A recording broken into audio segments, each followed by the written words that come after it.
Hi guys, welcome to my channel. आज हम पढ़ेंगे आईसीएसई क्लास 6 की बायोलॉजी का चैप्टर 3। और अगर आपने चैप्टर 1 एंड 2 नहीं देखा है तो लिंक डिस्क्रिप्शन में है, जाकर देख लीजिए। So let's start. Chapter 3, cell, the basic unit of life. Living world includes innumerable types of plants and animals which show a large variation in their external features. बच्चों, सेल के हमें chapter के name से ही पता चल रहा है कि जो हमारी लाइफ है उस लाइफ में जो बेसिक यूनिट है वो है सेल। मीन्स सेल बहुत ही मेन रोल प्ले करती है हमारी लाइफ में। और जो लिविंग वर्ल्ड है उसमें बहुत टाइप के प्लांट्स हैं, बहुत टाइप के एनिमल्स हैं, बहुत लार्ज वेरिएशन हमें एक्सटर्नल फीचर्स में देखने को मिलता है। However, all of them resembles each other in one respect, that their body are made of numerous building blocks called cells. But इन सभी वेरिएशंस को देखते हुए भी उनकी बॉडीज में कुछ सेम है। क्या सेम है? कि सभी की बॉडीज बिल्डिंग ब्लॉक्स से बनी हुई है जिनको कि हम सेल्स कहते हैं। In an organism the cell are organised to perform different functions and work together with a common aim to sustain life. Therefore, we define a cell as a basic structural and functional unit of life. बच्चों, हम cell को basic structural and functional unit कहते हैं life का। In this chapter we will study about the structure, composition and functions of a plant cell and an animal cell. Fact zone: all organisms are made of cells. The study of cell is called cytology. बच्चों, जो सभी living organism होते हैं वो सभी cell से बने हुए होते हैं और जो कि स्टडी होती है सेल की, हम उसको साइटोलॉजी कहते हैं। Discovery of the cell: cell are very small and invisible to naked human eyes. बच्चों, सेल्स बहुत छोटी होती है और कह सकते हैं हम उसे अपनी नेक्ड आइज से नहीं देख सकते, वो इनविजिबल है। Our knowledge of their structure was made possible only by the invention of microscope and subsequent improvement in its technology. बच्चों, ये तभी पॉसिबल हो पाया है, इसकी स्टडी करना, सेल की स्टडी करना, उसके स्ट्रक्चर के बारे में जानना, जब माइक्रोस्कोप का इन्वेंशन हुआ। एंटोइन वैन लीeuwenhoek developed the first simple microscope which was made of single lens. बच्चों, जो लीeuwenhoek थे उन्होंने ही सिंपल माइक्रोस्कोप बनाया था, वो भी पहली बार, और जो कि सिंगल लेंस से बना हुआ था। He was the first to observe tiny single celled living units in a drop of water. इन्होंने ही सबसे पहले ऑब्जर्व किया था एक छोटी सी सिंगल सेल को, लिविंग सेल को, एक वाटर ड्रॉपलेट में। However, he didn't name them as cell, but उन्होंने नेम नहीं दिया था, ओनली ऑब्जर्व किया था। और जो सिंपल माइक्रोस्कोप है वो भी डेवलप किया था, इन्वेंट किया था। देखिए, ये जो है ये सिंपल माइक्रोस्कोप दिया है और ये एंटोइन वैन लीeuwenhoek है। ओके, अब हम पढ़ेंगे more to know historical study of the cell. Antoine van लीeuwenhoek was first to reorganize the living unit of organism. Robert Hooke discovered and named the unit of life as cell. इन्होंने ही, means Robert Hooke ने ही discover किया और उसको name दिया कि जो living unit है उसको हम सेल कहते हैं। इन 1833 Robert brown, a Scottish naturalist, noticed that each cell has dark spot inside it. He named it nucleus. Robert brown ने बताया कि हर सेल में एक डार्क स्पॉट होता है उसके अंदर, और जिसका कि नेम क्या होता है? न्यूक्लियस।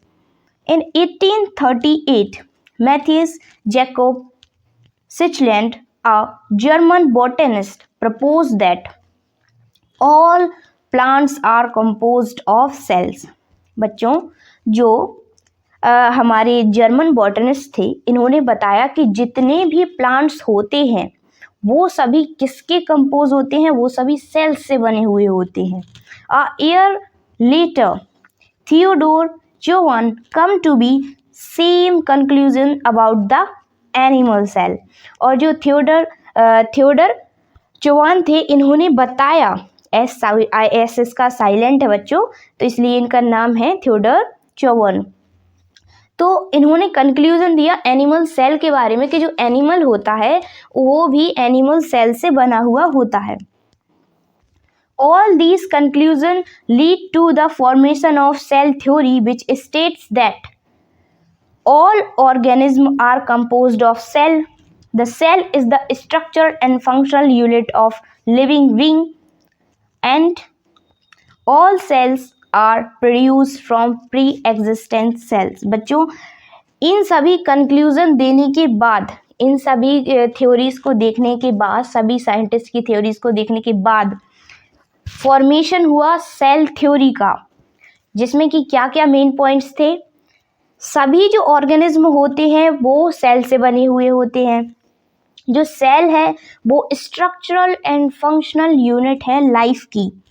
और जो सभी सेल्स होती हैं वो जो पहले सेल्स थी, जो पहले एग्जिस्ट कर रही थी सेल, प्री एग्जिस्टिंग सेल्स थी, उनसे ही बनी हुई होती हैं. Robert Hooke. In 1663, Robert Hooke, an English scientist, devised a compound microscope which was made of two lenses. जो रॉबर्ट हुक थे बच्चों, उन्होंने ही कंपाउंड माइक्रोस्कोप बनाया था जिसमें कि टू लेंसेज थे. He examined a thin slice of cork under his microscope and observed that it was made of tiny honeycomb compartment like structure piled up together. बच्चों, इन्होंने एग्जामिन किया, इन्होंने एक थिन स्लाइस ली कॉर्क की means plant के ऊपर जो cork होती है उसकी एक थिन स्लाइस ली, पतली सी स्लाइस ली, उसको अपने माइक्रोस्कोप में एग्जामिन किया. तो उन्हें पता चला क्या कि कोई छोटे छोटे से हनी कॉम्ब लाइक कंपार्टमेंट है, मीन्स कंपार्टमेंट में डिवाइड है, ये कंपार्टमेंट में डिवाइड है और ये एक साथ बने हुए हैं. कंपार्टमेंट मीन्स ऐसे लाइक दिस कंपार्टमेंट, इधर भी है, ये ऐसे कंपार्टमेंट बने हुए हैं. He named these structure as cells. इन्होंने नेम दिया उस कंपार्टमेंट को cell. The term cell is divide from Latin word cellula means room और small compartment. Anton van Leeuwenhoek studied the structure of microorganisms such as bacteria and protozoa by using his microscope. He made extensive observation on microorganisms and earned the title of father of microorganism. तो इनको father कहा जाता है microbiology का. Okay, ये Robert Hooke का compound microscope है. And ये जो कॉर्क सेल्स थी जो कि रॉबर्ट हुक ने ऑब्जर्व की थी, देखी थी, जो कि अपने कंपाउंड माइक्रोस्कोप से. Microscopy and biology. Of all the techniques used to study organism, microscopy is probably the most important. जितनी भी टेक्निक्स हम यूज़ करते हैं स्टडी करने में ऑर्गेनिज्म को, उन सभी में सबसे इम्पॉर्टेंट है microscopy. The vast majority of living organisms are too small to be seen in any detail with the naked human eyes. The cell and their organelles are only be seen with the aid of microscope. हम cell को और उसके organelles को सिर्फ कैसे देख सकते हैं? By the help of microscope. Some organisms are so small that they can be seen by the magnification of 2000x और इवन मोर। बच्चों कुछ माइक्रोजोम ऑर्गेनिज्म जो होते हैं, कुछ ऑर्गेनिज्म जो होते हैं वो बहुत छोटे होते हैं, उनको हम 2000x से भी नहीं देख सकते, उसकी मैग्निफिकेशन से भी नहीं देख सकते। सम ऑफ देम कॉज डिसीज, और वो डिसीज को भी कॉज करते हैं। Therefore without the microscope many diseases would have never found a cure. अगर सोचो हमारे पास माइक्रोस्कोप ना होता जिसको कि हम देख नहीं सकते, तो फिर हम किसी भी डिसीज़ का, जिसको हम देख नहीं सकते, उस डिसीज़ का हम क्योर, उसका ट्रीटमेंट कैसे फाउंड कर पाते? ये तो पॉसिबल ही नहीं था। तभी माइक्रोस्कोप आया और माइक्रोस्कोप इन्वेंट किया गया, जिससे कि आज सब पॉसिबल है, हर एक डिसीज़ का ट्रीटमेंट पॉसिबल है। In microscopy, the magnification and resolution both are important. If you want to see the clear picture of something very tiny, magnification, it is measure of how much larger a microscope causes an object to appear. Magnification क्या होता है बच्चों, कि कितना बड़ा जो microscope है वो किसी ऑब्जेक्ट को कितना बड़ा हमें दिखा सकता है। मीन्स उसके लेंसेज जो हैं माइक्रोस्कोप के, या सेट ऑफ लेंसेज हैं, वो कितने मैग्नीफाई हैं। For instance the light microscope typically use to magnify up to about 4000 time the actual size. जैसे ऑर्गेनिज्म जो होता है वो बहुत छोटा होता है, तो जो हमें दिखता है, जो हमें विजिबल होता है माइक्रोस्कोप की हेल्प से, वो 400 टाइम्स उससे बड़ा होता है। उसकी साइज जो है हमें 400 टाइम्स बड़ी दिखती है। ये लाइट माइक्रोस्कोप की हेल्प से हमें दिखाई देता है। Resolution, the resolution of a microscope और lens is the smallest distance by which 2 points can be separated and still be distinguished as separate objects. The smaller the value, जितनी ही smaller होगी वैल्यू उतना ही बेटर होगा हमें clarity में, और details इसकी इमेज अच्छे से दिखेगी। Fact zone, the size of an organism depend on the total number of cells it has, not the size of the cells which is found to be small in all organism. बच्चों जो size होती है organism की वो इस पे depend नहीं करती कि उस सेल की साइज कितनी है, उस ऑर्गेनिज्म में सेल की साइज कितनी बड़ी है, बल्कि इस पर डिपेंड करती है कि नंबर ऑफ टोटल सेल्स कितने हैं, नंबर ऑफ टोटल सेल्स कितने प्रेजेंट हैं, इस पर डिपेंड करती है। For example a bird has more cells in comparison to an insect. जो बर्ड होती है उसमें बहुत ज़्यादा सेल्स होते हैं in comparison to an insect. Insect में थोड़े कम जो होते हैं वो सेल्स प्रेजेंट होते हैं, ना कि ऐसा कि बर्ड में बहुत बड़े बड़े सेल्स होते हैं, नहीं, उनमें ज़्यादा सेल्स होते हैं, नंबर ऑफ टोटल सेल्स ज़्यादा होते हैं इंसेक्ट से। The cell present in the outer surface of the skin of animals are flat in shape, which helps to cover a large area.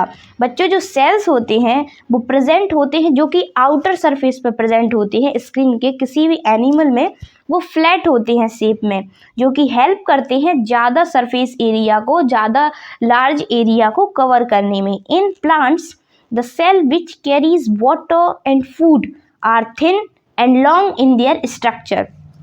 Plants में बच्चों जो सेल्स कैरी करते हैं water और फूड को, वो बहुत ही पतले होते हैं, थिन होते हैं और लॉन्ग होते हैं, मीन्स लंबे होते हैं, ताकि वो हर बॉडी पार्ट तक फूड एंड वाटर पहुंचा सके।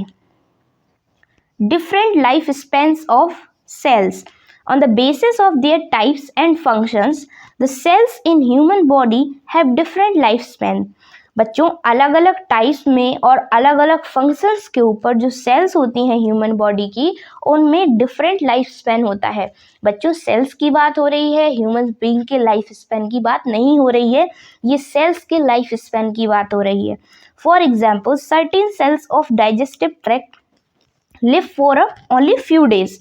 कुछ जो डाइजेस्टिव ट्रैक्ट में जो सेल्स होते हैं वो कुछ ही दिन मीन्स लाइफ रहते हैं। The red blood sales live for 120 days. जो रेड ब्लड सेल्स हैं वो लिव कितने दिन कर सकते हैं, जिंदा कितने दिन रह सकते हैं, 120 days. Pancreatic cells can live for as long as a year, while other specific types of cell can live for 5 to 6 weeks. Units of measurements used to study the microscopic organism. बच्चों किस unit में हम measurement लेते हैं study करने में, जो कि बहुत छोटे, माइक्रोस्कोपिक मीन्स बहुत छोटे छोटे ऑर्गेनिज्म होते हैं, जैसे कि millimetre is equals to 10 to the power 3 metre, micrometre is equals to 10 to the power -6 metre, nanometre is equals to 10 to the power -9 metre, picometre is equals to 10 to the power -12 metre and angstrom is equals to 10 to the power -10 metre. ये different units हैं जिनको हम measure करते हैं। Cell diversities. All the cells are not alike. They show a great variation in their number, shape and size. सभी sales एक जैसी नहीं होती, ये अलग अलग होती हैं नंबर्स में, शेप में और साइज में। Cell number.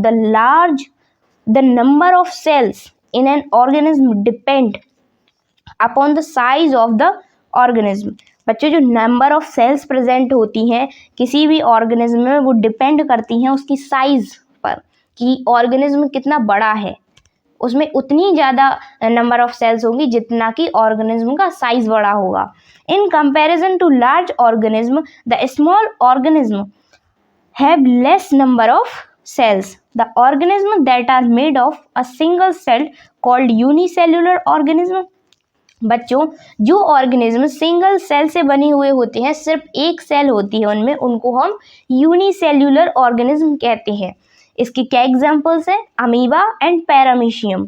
On the other hand, most of the plants and animals are made up of numerous cells. They are called multicellular organism. बच्चे जो मोस्ट ऑफ द प्लांट्स और ऑर्गेनिज्म होते हैं, animals होते हैं, वो किससे बने हुए होते हैं? न्यूमरस सेल्स, उनमें बहुत सारी सेल्स प्रेजेंट होती हैं, उनको हम कहते हैं मल्टी सेल्यूलर ऑर्गेनिज्म। अब आप ये बताइए हम किस वैरायटी में आते हैं, यूनिसेल्यूलर या मल्टी सेल्यूलर? आई होप आप लोगों का आंसर मल्टी सेल्यूलर होगा। तो इसके एग्जाम्पल्स क्या हैं? Human being, insects, birds, plants like neem, rose and wheat, ये सभी क्या है? मल्टी सेल्यूलर, इनमें बहुत सारी सेल्स पाई जाती हैं। Cell size, the size of the cell varies from microscopic to large one. Cell की साइज भी बहुत वेरी करती है बच्चों। माइक्रोस्कोपिक मीन्स जो हमें दिखाई भी नहीं देता, और लार्ज वन मीन्स बहुत बड़ी सेल भी हो सकती है। जो बैक्टीरिया सेल होती है वो स्मॉलेस्ट सेल होती है बच्चों। जो नर्व सेल होती है वो लॉन्गेस्ट सेल होती है। अब आप कहेंगे नर्व सेल कहाँ प्रेजेंट होती है? बच्चों हमारे नर्वस सिस्टम में प्रेजेंट होती है नर्व सेल। इसको हम आगे के चैप्टर्स में बहुत ही डिटेल में पढ़ेंगे। अभी तो आप बस ये ध्यान रखिए कि लॉन्गेस्ट सेल क्या होती है? Nerve cell. और जो एग सेल होती है वो सबसे लार्जेस्ट सेल होती है। एग सेल लार्जेस्ट सेल होती है। जैसे कि इसमें एक एग्जाम्पल और एक डायग्राम जो है वो बना हुआ है, ये देखिए। ये जो है ये किसका एग है? ये ऑस्ट्रिच का एग है, ऑस्ट्रिच का। और ये जो है ये हैन का एग है। दोनों में कितना डिफरेंस है? तो एग सेल जो होती है वो लार्जेस्ट सेल होती है। Cell shape, all living cells show a great variety in their shape which is determined by the function that a particular cell performs. बच्चों जो सभी सेल्स होती हैं वो बहुत वेरिएशन होता है उनके शेप्स में, जो कि अलग अलग परफॉर्म करती हैं फंक्शंस को। For example red blood cells are biconcave, the cell of Chlamydomonas is oval shaped.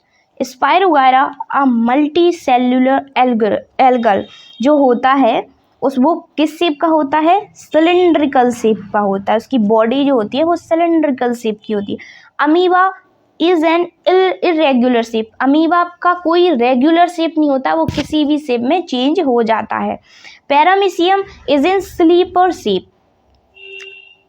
Fact zone. Plant cells are characterized by the presence of rigid cell wall outside the cell membrane. बच्चों, अब हम पढ़ेंगे कि plant cell कैसे animal cell से अलग है। Plant cell में एक रिजिड सेल वॉल होती है। कहाँ पर? बाहर, सेल मेम्ब्रेन के बाहर प्रेजेंट होती है रिजिड सेल वॉल, जिसको हम सेल वॉल कहते हैं, और सेल वॉल के अंदर की जो लेयर होती है उसको हम सेल मेम्ब्रेन कहते हैं। प्लांट्स में, ओनली प्लांट्स में प्लास्टिड्स होते हैं। A large and centrally located vacuole होता है। ये सब किस में होती हैं? वैक्यूल्स, प्लास्टिड, सेल वॉल, ये सब प्लांट सेल में प्रेजेंट होती हैं। Whereas animal cell do not possess the cell wall, vacuole और प्लास्टिड। एनिमल सेल में ये कुछ भी नहीं होता है, ये सेल वॉल भी नहीं होती है, वैक्यूल्स भी नहीं होता है और प्लास्टिड भी नहीं होता। अभी आप ध्यान रखिए, इसी चैप्टर में हम इन सब को बहुत ही डिटेल से पढ़ेंगे। Basic cell structure of plants and animal cell. Except for a few difference, a plant cell and an animal cell are quite similar in their structure. Some basic structures such as nucleus, cytoplasm, and a cell membrane are common in plant cell as well as animal cell. बच्चों, जो हमारी कुछ difference को छोड़कर plant cell और animal cell structure में same होती हैं, जैसे कि nucleus, cytoplasm and cell membrane, ये सभी में सेम होता है। ये आपको दिख रही है एनिमल सेल। देखिए इन्होंने क्या क्या कहा कि न्यूक्लियस, न्यूक्लियस कहाँ है? ये है, ये एनिमल सेल है बच्चों। ये कौन सी सेल है? एनिमल सेल है। ओके, ये एनिमल सेल है हमारी। इसमें देखिए न्यूक्लियस भी है और सेल मेम्ब्रेन भी है, साइटोप्लाज्म भी है। अब हम देखते हैं कि प्लांट सेल में है ये सब कि नहीं। सेल मेम्ब्रेन में देखिए बच्चों, सेल वॉल, इसमें सिर्फ सेल वॉल एक्स्ट्रा में प्रेजेंट होती है और इसमें न्यूक्लियस भी है, सेल मेम्ब्रेन भी है और इसमें साइटोप्लाज्म भी है। साइटोप्लाज्म ये जो है ये साइटोप्लाज्म है। तो ये कॉमन स्ट्रक्चर है दोनों ही सेल्स के।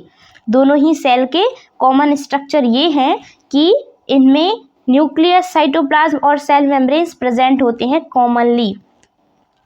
अब हम पढ़ेंगे कि सेल मेम्ब्रेन, न्यूक्लियस, साइटोप्लाज्म क्या होते हैं। All living cells have three common structure. These are cell membrane, which encloses the living substances of the cell. Cell membrane से ही हमें पता चला है कि एक मेम्ब्रेन होगी, उसके अंदर के जो सेल के जो जितने भी लिविंग सब्सटेंसेस होते हैं वो एनक्लोज होंगी। न्यूक्लियस क्या होता है? ये कंट्रोल सेंटर है बच्चों।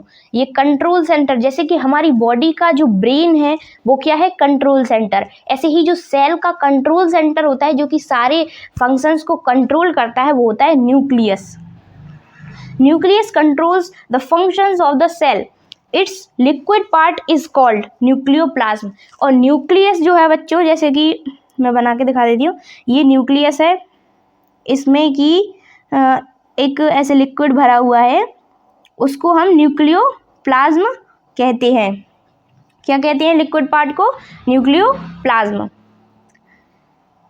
साइटोप्लाज्म, साइटोप्लाज्म क्या होता है? Contains all the living parts of the cell. Cell membrane के अंदर जो लिक्विड पार्ट होता है उसको हम साइटोप्लाज्म कहते हैं, और जो न्यूक्लियस के अंदर पार्ट होता है उसको हम क्या कहते हैं? न्यूक्लियोप्लाज्म। अब देखिए क्या है, cytoplasm together with nucleoplasm form the protoplasm. बच्चों, जो साइटोप्लाज्म और न्यूक्लियोप्लाज्म, अगर हम इन दोनों टर्म्स को साथ में कहें तो हम क्या कहेंगे? Protoplasm, a living matter of the cell, जो कि लिविंग मैटर है सेल का। तो साइटोप्लाज्म वो अलग, न्यूक्लियोप्लाज्म वो अलग, और अगर हम इन दोनों ही टर्म्स को साथ में कहें तो हम क्या कहेंगे? Protoplasm. Cell membrane. Both the plant cells, animal cells are enclosed by a thin dedicated membrane called the cell membrane और plasma membrane।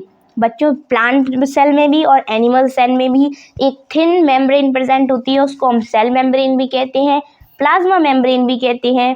It is a living elastic and selectively permeable membrane. ये living होती है, elastic होती है और selectively permeable membrane होती है। Selectively permeable means ये कुछ सब्सटेंस को ही अंदर अलाउ करती है सेल के अंदर जाने को। It separates the outer environment of the cell to from the inside of the cell। ये सेपरेट करती है आउटर एनवायरनमेंट को और इनर एनवायरनमेंट को सेल के। Functions, it holds the protoplasm of the cell and provide mechanical support to the internal components of the cell। बच्चों जो इसके फंक्शंस होते हैं वो क्या होते हैं कि जो प्रोटोप्लाज्म होता है सेल का और ये होल्ड करती है प्रोटोप्लाज्म को और प्रोवाइड करती है मैकेनिकल सपोर्ट को। ओके, मैकेनिकल सपोर्ट देती है ये इंटरनल कंपोनेंट्स को सेल के। Being selectively permeable it allows only selectively substance to pass through it. It provides a definite shape of the cell. ये डेफिनेट शेप देती है सेल को। It helps in removal of waste product from inside of the cell. और ये remove करती है waste product को inside of the cell से। इनसाइड में अगर सेल के अंदर कोई वेस्ट प्रोडक्ट पड़ा हुआ है तो वो उसको हटा देती है, रिमूव कर देती है। Cell wall, in a plant cell the cell wall provides a additional support to the cell membrane। it is made of cellulose। बच्चों cell wall only plant cell में प्रेजेंट होता है और ये किसका बना हुआ होता है? सेल्यूलोज का। It is the rigid freely permeable and non living part of the plant cell which allows a free passage for substances through it. बच्चों ये फ्रीली होता है परमिएबल, ये किसी को भी पास करने देता है और ये रिजिड होता है, थोड़ा स्ट्रॉन्ग होता है और नॉन लिविंग पार्ट है ये प्लांट सेल का। फंक्शंस क्या है ये? It provides mechanical support to the plant cell. ये मैकेनिकल सपोर्ट प्रोवाइड करता है प्लांट सेल को। It provide a definite shape to the plant cell. बच्चों दोनों में डिफरेंस क्या है? सेल मेम्ब्रेन में और सेल वॉल में। आप कहेंगे कि प्लांट्स में ओनली सेल वॉल प्रेजेंट होता है, नहीं, सेल मेम्ब्रेन के बाहर प्रेजेंट होती है सेल वॉल। सेल मेम्ब्रेन दोनों में ही प्रेजेंट होते हैं, प्लांट्स में भी और एनिमल्स में भी। फर्स्ट डिफरेंस क्या है? It is an outermost living membrane of the cell and it is the outermost non-living thick protective membrane of the plant cell. It is a selectively permeable, it is highly permeable and allows free passage of substance through it। इसमें से कोई भी passage आराम से allow हो सकता है, ये जा सकता है अंदर और आ सकता है बाहर। बट जो सेल मेम्ब्रेन होती है उसमें सिलेक्टिवली परमिएबल जो कुछ सब्सटेंसेस होते हैं वो ही आ जा सकते हैं। It founds in animals as well and plants and it founds only in plant cells. ये हुआ डिफरेंस बच्चों। अब हम पढ़ेंगे कि बेसिक पार्ट्स क्या होते हैं सेल के। वो होती है cell membrane, cytoplasm and nucleus. Outermost layer क्या होती है? लिविंग मेम्ब्रेन, जो कि सेल मेम्ब्रेन हम में होती है वो है लिविंग मेम्ब्रेन, जो कि दोनों में ही होती है, मीन्स सेल प्लांट की सेल में भी होती है और एनिमल सेल में भी पाई जाती है। और नॉन लिविंग क्या होती है? सेल वॉल, जो कि ओनली प्लांट्स में पाई जाती है। Cytoplasm contain living cell organism like mitochondria, endoplasmic reticulum, Golgi bodies, plastid etcetera. इन सब के बारे में आगे पढ़ेंगे। Non living cells include like vacuoles, fat droplets, granules, ये सब नॉन लिविंग सेल्स हैं। ओके, न्यूक्लियस क्या क्या कंटेन करता है? न्यूक्लियर मेम्ब्रेन, न्यूक्लियस, न्यूक्लियोप्लाज्म और क्रोमेटिन फाइबर्स। अब हम न्यूक्लियस को पढ़ते हैं। A nucleus is the most important structure found in a plant cell as well as in the animal cell. जो न्यूक्लियस होता है वो बहुत ही इंपॉर्टेंट स्ट्रक्चर है प्लांट सेल का भी और एनिमल सेल का भी। It is the largest known structure of a cell. It is a dense spherical living body which lies inside the cytoplasm. बच्चों साइटोप्लाज्म के जो बीच में होता है और वो थोड़ा डेंस होता है, स्फेरिकल लिविंग बॉडी होती है, वो क्या होता है? Nucleus. The nucleus is enclosed bye a double membrane. उसको हम क्या कहते हैं? Nuclear membrane. न्यूक्लियर मेम्ब्रेन से न्यूक्लियस एनक्लोज होता है। जैसे कि हमारी सेल किससे एनक्लोज होती है? सेल मेम्ब्रेन से। ये तो बहुत ही ईजी है लर्न करना कि न्यूक्लियस किससे एनक्लोज होगा, न्यूक्लियर मेम्ब्रेन से और सेल मेम्ब्रेन से। It separates the nucleus from cytoplasm. ये सेपरेट करता है न्यूक्लियस को साइटोप्लाज्म से। और the nucleus membrane surrounds the dense semi fluid. और न्यूक्लियस में क्या होता है, न्यूक्लियस के अंदर कौन सा लिक्विड पार्ट पाया जाता है, जो कि अभी मैंने बताया था सेमी फ्लूइड, वो डेंस होता है, उसका नाम क्या है, nucleoplasm. The nucleoplasm contain one और मोर स्फेरिकल बॉडीज कॉल्ड न्यूक्लियोलस।